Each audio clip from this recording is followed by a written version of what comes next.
What's up guys, it's Z here, welcome back. Today I wanted to take a look at the rogue decks of the new format. With the release of the new ban list, I feel like a lot more decks have more breathing room now, with the Shizu tier being hit so severely, mainly because the Shizu cards were basically keeping a lot of Graveyard Lion decks being completely unplayable just because you were going to get everything from your resources in the graveyard shuffled back into the deck with Medora and Keldo. So now the rogue decks have changed so much, and even though we are still basically going from one tier 0 format to another with Castira, that's basically what is going to happen. But still, Castira is a deck that, even though it's really powerful, it can lock out zones, it has Macrocosmos and stuff like that, I still feel like it's a bit more fair than a Shizu tier, so it still gives more chances to rogue decks than we had in the previous format. And there are so many decks that I could mention in this list that I just was like so keen on putting in, but there are so many decks that I had to consider that I felt like decks like Springen, Phantom Knights, Ninjas, Generators, decks that you're not going to see on the list, they were all decks that are really powerful and could very well make it in this list, and you could all of them see them getting tops here and there just because of how good they are, and especially with the new support that they had. So if you have any other suggestions for rogue decks that you think are going to be decent and good in the upcoming format, comment down below and I'm going to show you my top 10 decks that I feel like are going to be the top of the rogue format. So before we begin, if you enjoy the video, give it a thumbs up, subscribe to the channel so you don't miss upcoming content, and now let's get to the list. Number 10, Dinosaurs. Now dinosaurs are in a really good spot right now. The thing is, this deck is expecting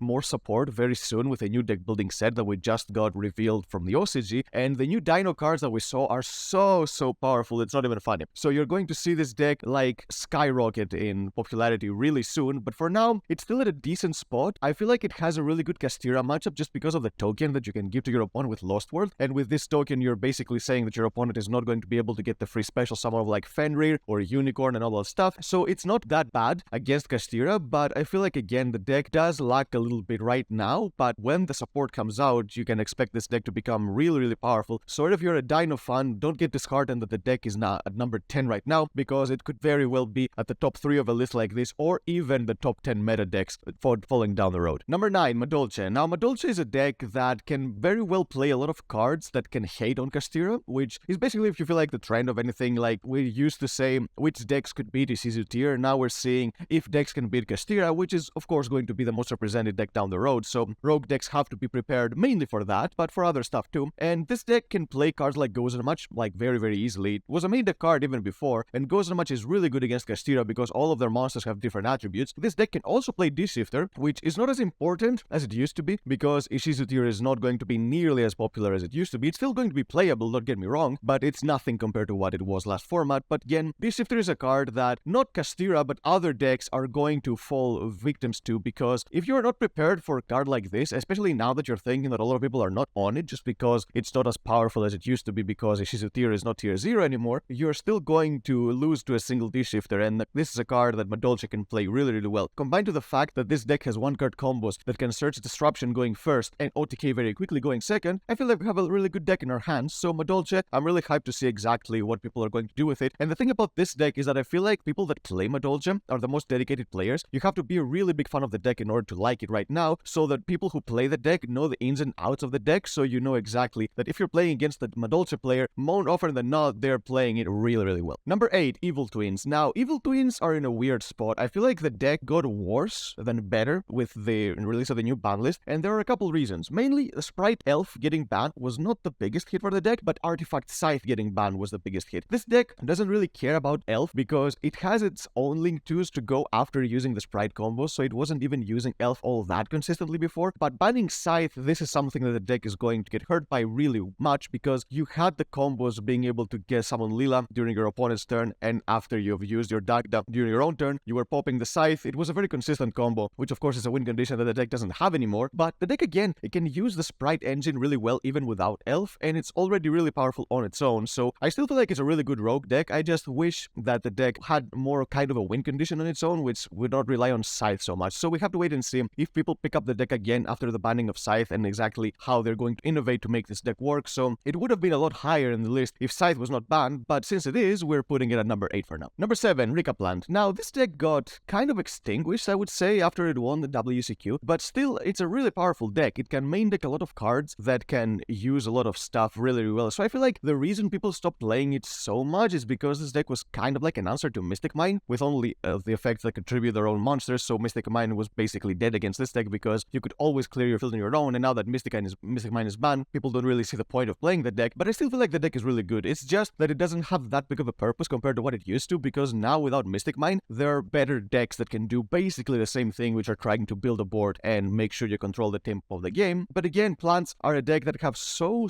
many good cards that you can make the deck work in so many different ways. We have even from things like extra linking from Sun Avalon to making really big boards with Rika, so I still feel like plants are a really good deck, even though they have kind of lost their main plus, which was play around Mystic Mine. But again, a lot of people are still going to experiment, especially in the beginning of the new format, so you can expect a lot of different decks. I mean, you are going to see a lot of Castira, but you're still going to see a lot of other decks because people are experimenting with decks to beat Castira, so this is one of the decks that you can be out for the lookout. Number 6, Plunder Patrol. Now, this deck was already good, in my opinion. This is one of the most underrated decks in the game right now, but with the release of Jord, this card makes the deck so much better. One of the main problems this deck had was that it sometimes was relying on your opponent too much. You were playing cards like Kaijus and stuff like that to give your opponent the certain attribute you need in order to go for the extra deck. But with the new Pendulum Synchro monster that we got, by giving your opponent a token, you basically make sure that you don't really care about your opponent having a monster, and also you can do this turn 1, which was really important because what the deck did before was at its best was using the Adventure Engine, then going to like a Bahamut maybe to make a Toad, and then going into Blackbeard, which would then rely on your opponent to make the corresponding attribute in order to go for something like a Mork or a Lease or the Brand, depending on what you needed. But again, it was something that was not the greatest compared to other decks that can build much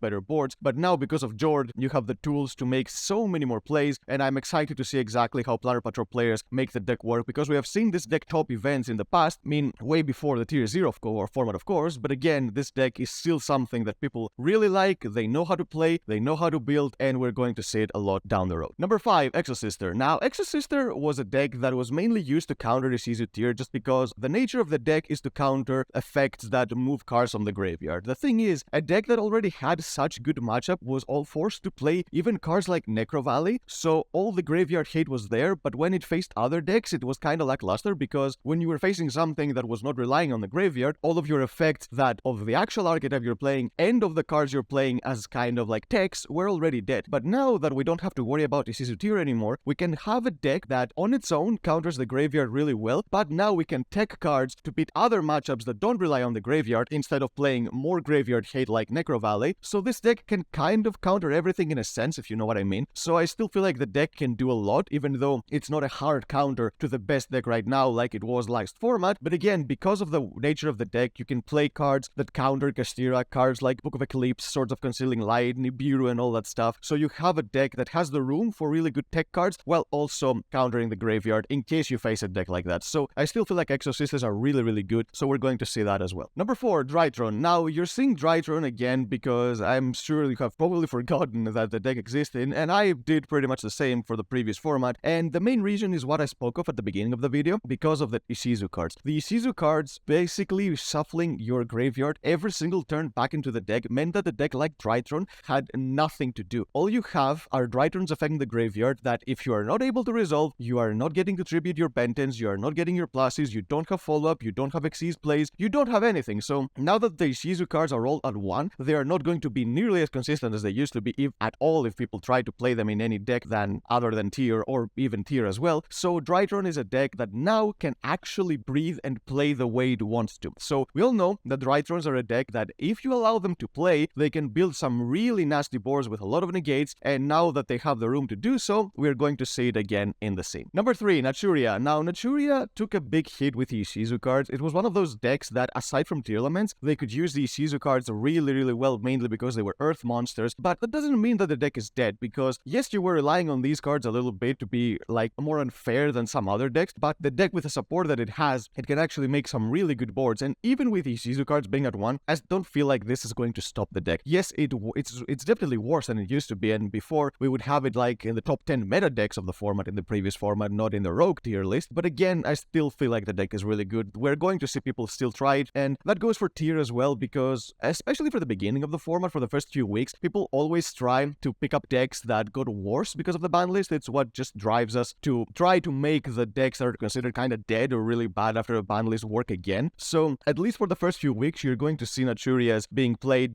just as one of those decks that got hit severely. So you're going to see it. We don't really know exactly how good it is. I believe it's going to be really good still, but we're going gonna have to wait and see. Number 2, Dragon Link. Now, Dragon Link, they can use the Bestials, and we all know that in Fun Hypernova, the support that we got for Bestials is huge, so Dragon Link is one of those decks that can use a lot of different engines, and because Bestials can use Dragon monsters to make boards, and Dragon Link is a deck that could already do that even before the Bestials were even released, Dragon Link is a deck that still people enjoy because dragons have been basically the most loved and most supported type out of any in Yu-Gi-Oh! So yeah, you're definitely expect a deck like this when it gets any new kind of support to actually see some play, and because people love it so much. And it's another deck that was getting hard hit by the Shizu cards, and now that the graveyard is no longer so tempered with because these cards are all at one, Dragon Link is actually better than before. And at the number 1 slot, we have the deck that was so hyped, but because of the unfortunate timing that it had of when it was released, it was basically outshadowed by pretty much everything. And at number 1, we have Dark World. Now, talk about the unfortunate event of a deck getting printed. I mean, not the deck getting printed, but the support getting printed for the structure deck in the worst possible format. You have a deck that relies on basically tempering with both players' hands by discarding cards with cards like Mothman, Card Destruction, Dark World Dealings, and all like that. If you did something like that against the Shizu tier, you were basically screwed. They were plussing way more than you were when you were discarding cards. So now that the Shizu tier is no longer the top dog, this deck can actually see the light of day because it has some really good cards. It can handloop your opponent with Silva. It can use cards like Mask Change Second to go into its own Dark Law, similar to how Kastira has a Rise card. It can break boards with Grapha. It can build boards with rank 8s, rank 4s. So as long as you give the deck the freedom to not be scared to use its best tools